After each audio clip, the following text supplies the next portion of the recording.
à Plopsa de Panne, on est de retour, mais cette fois-ci pour la saison d'Halloween. Là on a attendu environ 1 heure parce que Ride to Happiness n'a pas ouvert tout de suite à 10 h.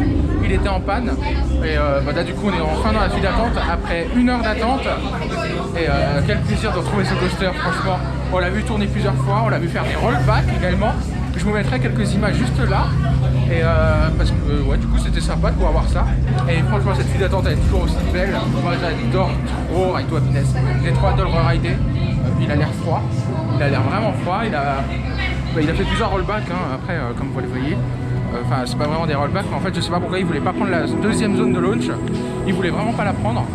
Mais bref, là il fonctionne très bien comme vous pouvez le voir, ils ont mis les 2 trains.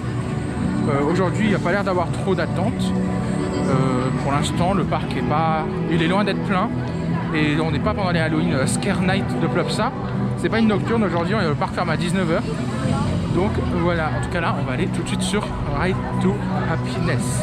Et on peut voir déjà que certains effets de la file d'attente ne fonctionnent plus. Merci Plopsa de l'entretien. Mais bon, c'est pas grave. Enfin si, c'est pas normal pour un coaster qui est ouvert en juillet d'avoir des effets qui ne fonctionnent plus dans la file d'attente. Mais bon, on va dire que c'est pas grave, mais c'est un peu dommage quand même. Et donc vu qu'on était là à l'ouverture, voilà, on arrive directement quasiment en gare. Et ça va être du génial. Et on va aller se mettre au first row. Parce que c'est une des meilleures places avec le last, forcément. Donc voilà.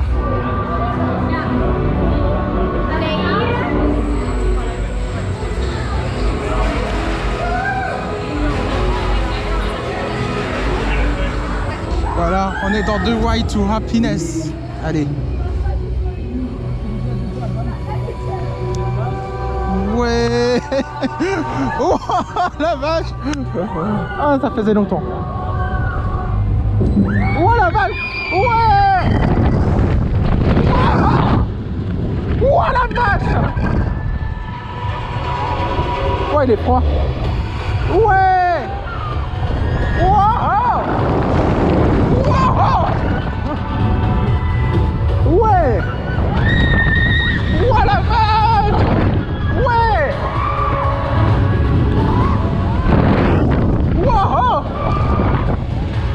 Ouais. Putain. Ouais. Wow. Ouais. Oh la vache. Ouais. Oh la vache. Wow. Oh putain.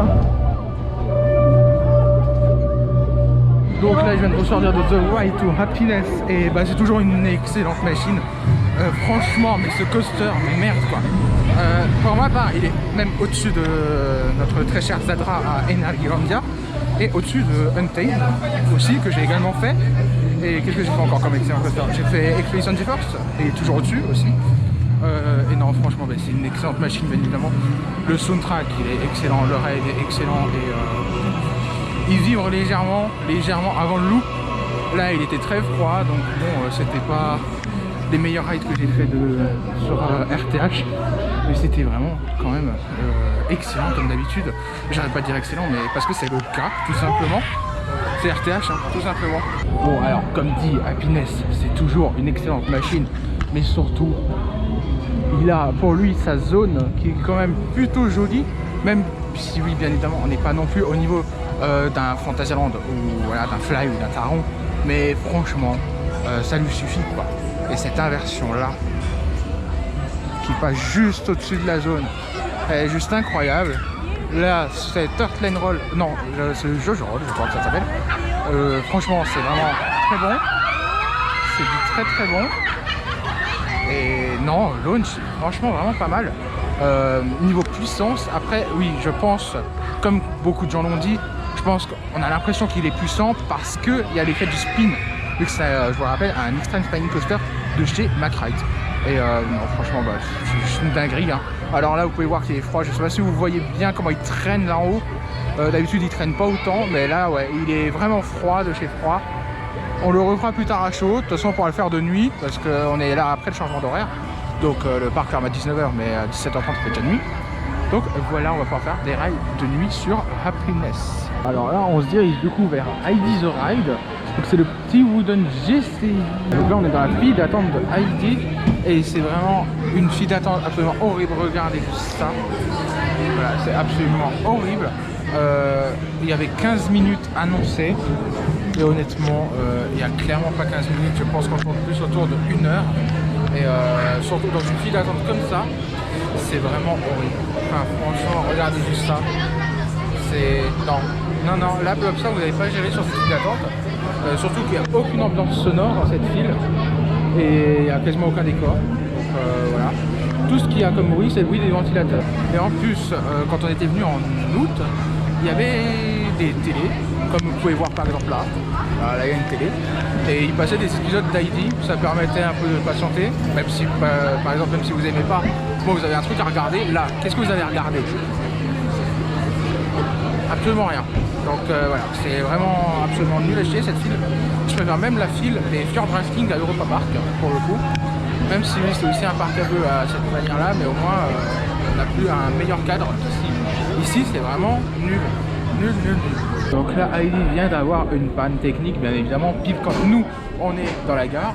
Donc au final au lieu du quart d'heure annoncé, on aura attendu près d'1 heure. Donc voilà, les temps d'attente annoncés à Plopsa, c'est pas génial. Sachant qu'en plus ce matin, Ride to Happiness, et comme toutes les attractions, étaient censées ouvrir à 10h. Au final, elles ont toutes ouvertes quasiment 1 heure plus tard par rapport à l'ouverture prévue. Alors, je veux bien que Ride to Happiness, il y a eu une panne, parce que tout simplement le train rollback, je voulais filmer, donc je vous le mettrai. Mais franchement, après, il y a un opérateur qui est venu nous le dire dans la file d'attente, comme quoi c'était dû parce qu'ils devaient faire des... comment ils ont dit ça, des révisions techniques tout simplement. Donc les contrôles, voilà, les contrôles techniques et tout simplement ils les ont fait à 10h à l'ouverture du parc.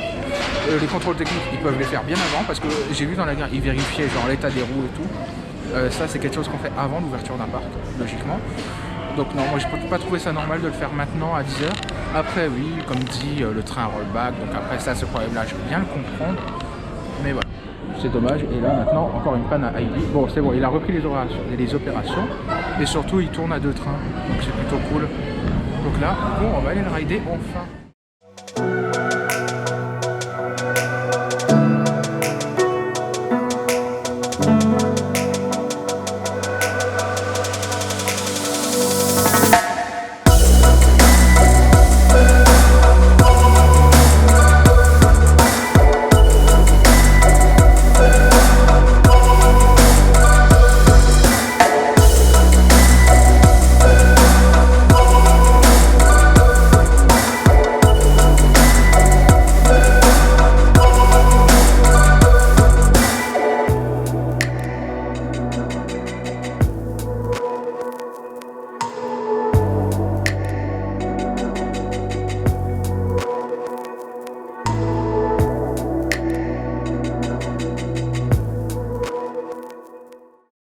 Avant on a fait Heidi The Ride qui était franchement plutôt sympa toujours.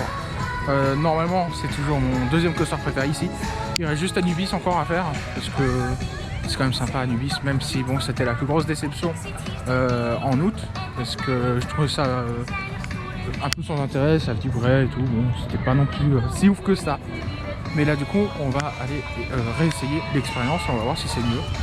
J'espère, parce qu'il a quand même un excellent launch et un excellent premier airtime qui est vachement sympa.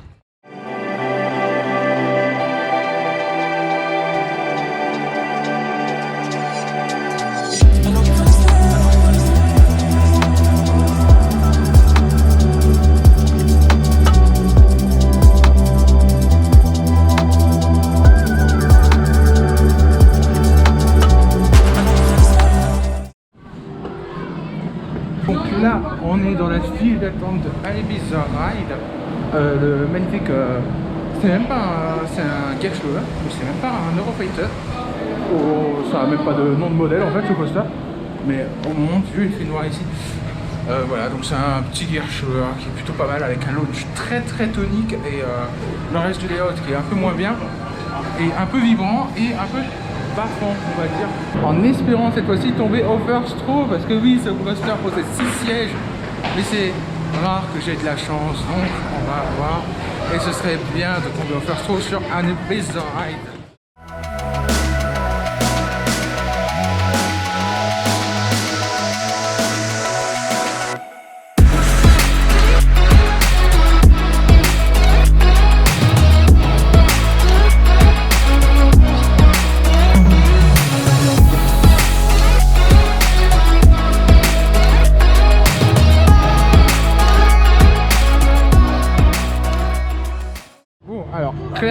suis vraiment réconcilié cette fois-ci avec Anubis. Effectivement, c'est une machine intense, surtout dans la première partie du layout. Le launch est vachement poussif. Après la deuxième partie, ça perd un peu d'intérêt, surtout que les freins sont vachement violents, hein, ça freine d'un coup. C'est des freins de merde. Mais après, et la Heartland Roll, pour moi, c'est sans intérêt, franchement, à part nous faire pour Dougie, elle sert absolument à rien. Contrairement au Jojo Roll de RTH, qui lui sert vraiment à quelque chose. Là, franchement, cette Heartland Roll, moi je cherche toujours l'intérêt. Mais ouais, bon, très sympa Anubis. Après, bon, je préfère quand même Heidi, qui est un peu plus axé sur les airtime et qui est plus agréable à faire parce qu'Anubis tape quand même et c'est pas très agréable quand même par moment et ça vibre un petit peu. Mais bon, très bonne surprise cette fois-ci. Là, on est nouveau dans Ride to Happiness. On va le re-ride, ça va être trop génial. Je sais vous mettre une on-ride sur YouTube de qualité et ça va être génial.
Là je viens d'avoir le meilleur ride que j'ai jamais vu sur Happy pour l'instant.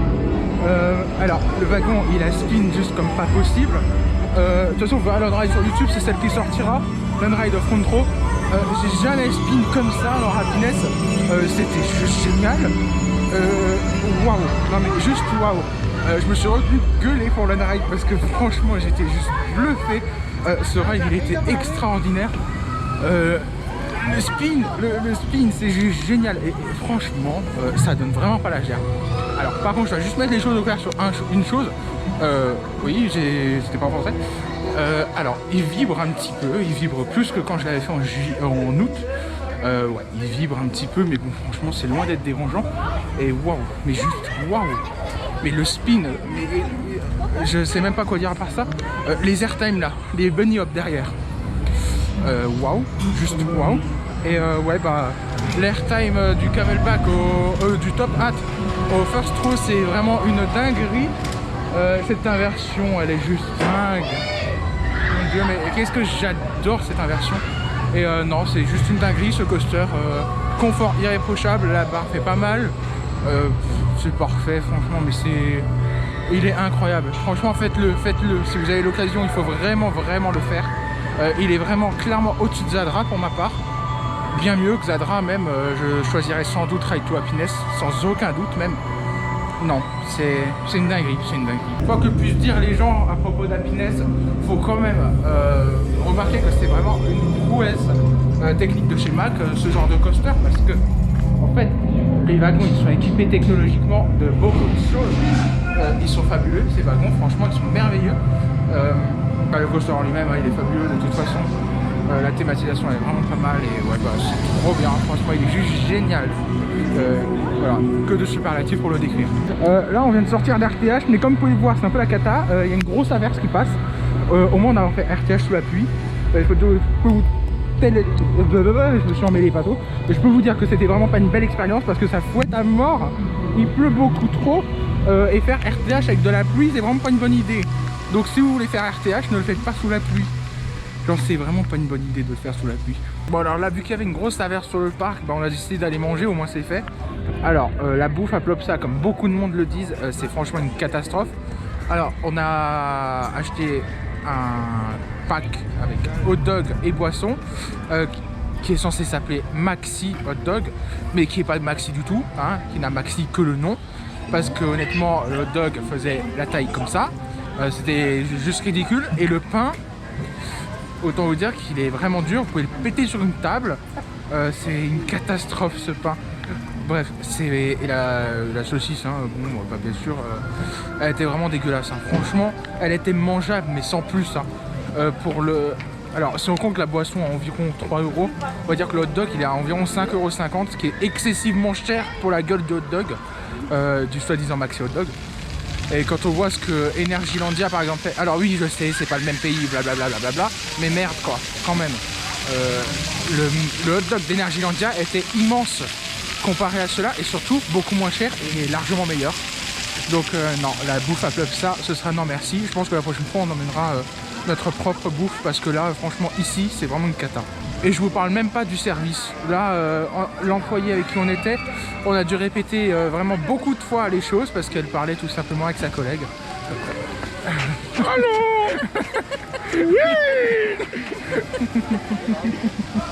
Donc voilà, donc je disais, l'employé avec qui nous a servi, c'était vraiment une catastrophe parce qu'on a dû lui répéter plusieurs fois ce qu'on voulait. Et même en lui répétant, on voulait une grande bouteille d'eau, 2 grandes bouteilles d'eau, et elle nous a donné une petite, 2 petites plutôt. Alors qu'on a répété 4 fois. On n'a même pas cherché à comprendre et on a pris les 2 petites bouteilles d'eau. Mais bon, voilà, par exemple. Et voilà, le point bouffe sur Plopsa, ce que vous devez retenir, c'est que c'est une catastrophe. Préférez emmener vos sandwichs ou vos casse-croûtes à bouffer, parce que franchement, c'est non, une cata. Alors on regarde juste là derrière, il y a Monsieur Citrouille et Madame je ne sais pas quoi. Les gens qui veulent prendre une photo avec eux doivent payer pour récupérer leurs photos. Parce que c'est des photographes de Plopsa qui les prennent en photo.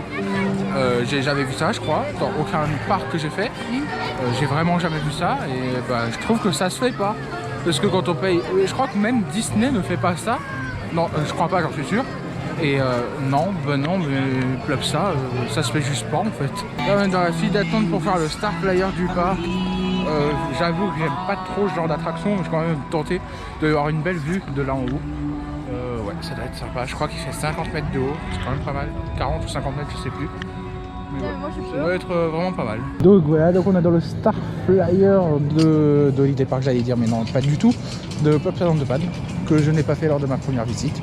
Et je dois dire que c'est pas particulièrement rassurant comme attraction quand on voit avec quoi c'est accroché. Mais bon.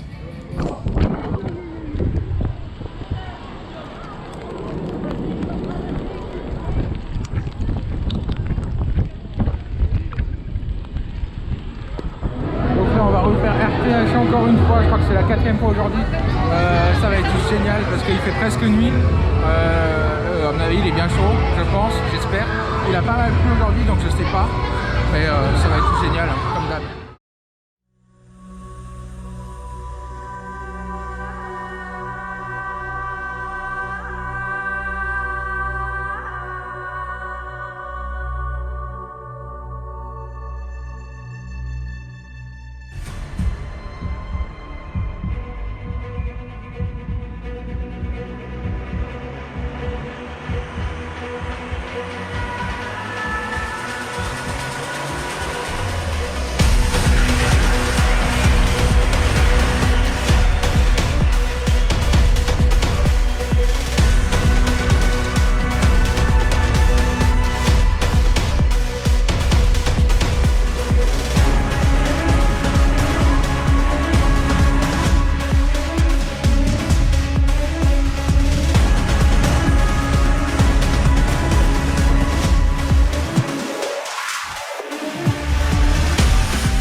encore une fois, comme vous pouvez le voir.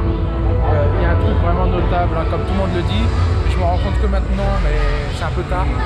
L'ambiance sonore dans cette station, elle est vraiment folle en fait. Genre depuis avant on attend.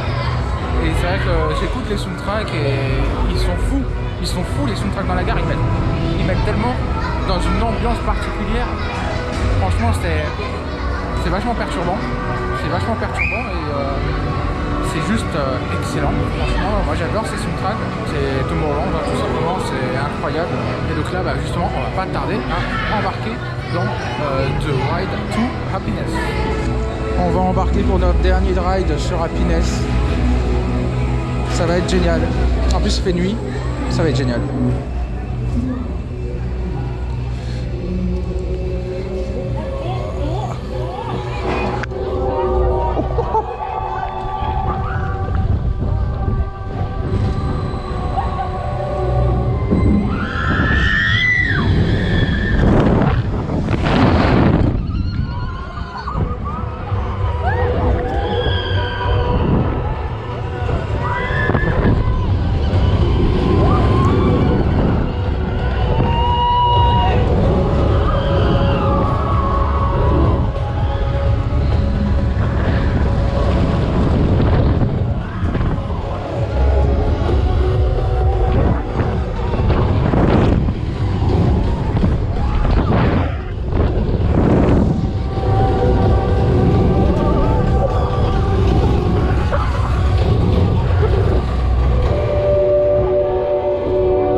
Alors là on vient de faire notre dernier ride sur Happiness pour aujourd'hui. Il était vraiment bouillant. Le spin, ça spin tellement fort. C'est excellent. Les airtime ils m'ont détruit tellement c'était puissant. Ils sont juste dingues. Franchement c'est juste dingue. Alors là on est dans un endroit vraiment bizarre. On dirait une sorte de mini scare zone mais c'est ultra bizarre. Juste le fait d'avoir de la fumée, moi j'aime bien, c'est tout. Voilà, c'est tout con, hein, mais c'est sympa. Par contre, on va pas trop où on marche, du coup, ça fait bizarre. Mais ouais, c'est sympa. Bon, voilà, après avoir vu le feu d'artifice, nous, et ben on quitte le parc. Hein. Comme vous pouvez voir, on est resté un peu après la fermeture parce qu'on a fait quelques photos. Et il n'y a plus personne dans ce parc. Le parc est vide et c'est tellement agréable parce qu'ils n'ont pas coupé les musiques. Les soundtracks de The Ride to Happiness, du coup c'est l'ambiance est tellement immersif, c'est incroyable, franchement c'est juste incroyable. Ce coaster, moi je sais pas quoi dire à part que il est merveilleux, il est juste merveilleux. C'est vraiment le meilleur coaster que j'ai fait, toujours. Alors je suis d'accord pour dire sur un point, c'est qu'en fait j'ai un peu peur que dans le futur ils vieillissent mal. Donc ouais, comme dit, j'ai peur qu'ils vieillissent mal à force parce que on peut déjà commencer à ressentir quand il est chaud, on peut commencer à sentir quelques petites vibrations, c'est pas gênant, mais ça commence à arriver alors que le coaster date que de juillet. Moi quand je l'ai fait en août, il en était dépourvu totalement. Et là c'est vrai qu'en ressentir maintenant qu'en novembre, c'est vrai que c'est assez inquiétant pour le futur. Donc j'espère qu'il va bien vieillir. Parce que sinon ce serait vraiment du gâchis et ce serait trop dommage que Ride to Happiness vieillisse mal. J'espère que Plopsa vont bien l'entretenir, même si pour l'instant ça donne pas trop une bonne image. Parce que dans la file d'attente, on peut déjà voir beaucoup d'effets HS, notamment les cadrans, etc. qui ne tournent plus. C'est dommage, franchement, Plopsa, pourquoi? Et franchement, ouais, je suis un peu dégoûté qu'ils ne l'entretiennent pas. Pourtant c'est une excellente machine, ils devraient s'en vanter. Mais non, au contraire, et ils ne l'entretiennent pas et c'est bien dommage.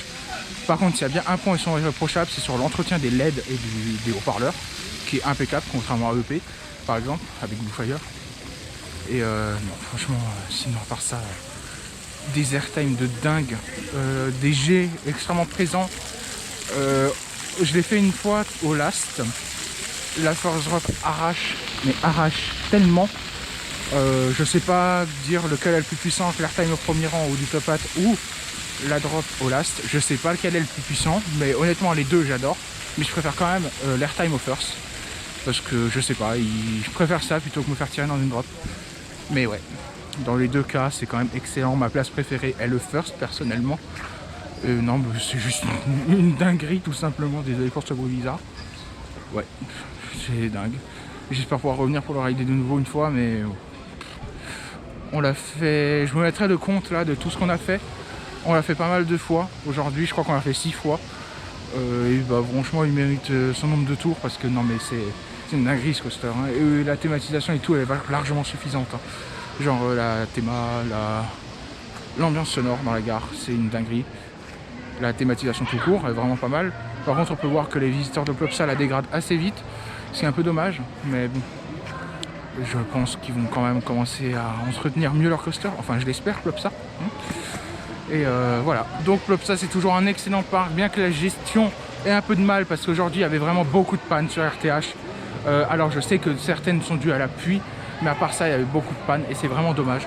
Mais mis à part ça, le parc, il est vraiment cool. Et RTH, surtout, est cool. Donc sur ce, n'hésitez pas à liker, commenter, partager la vidéo si elle vous a plu.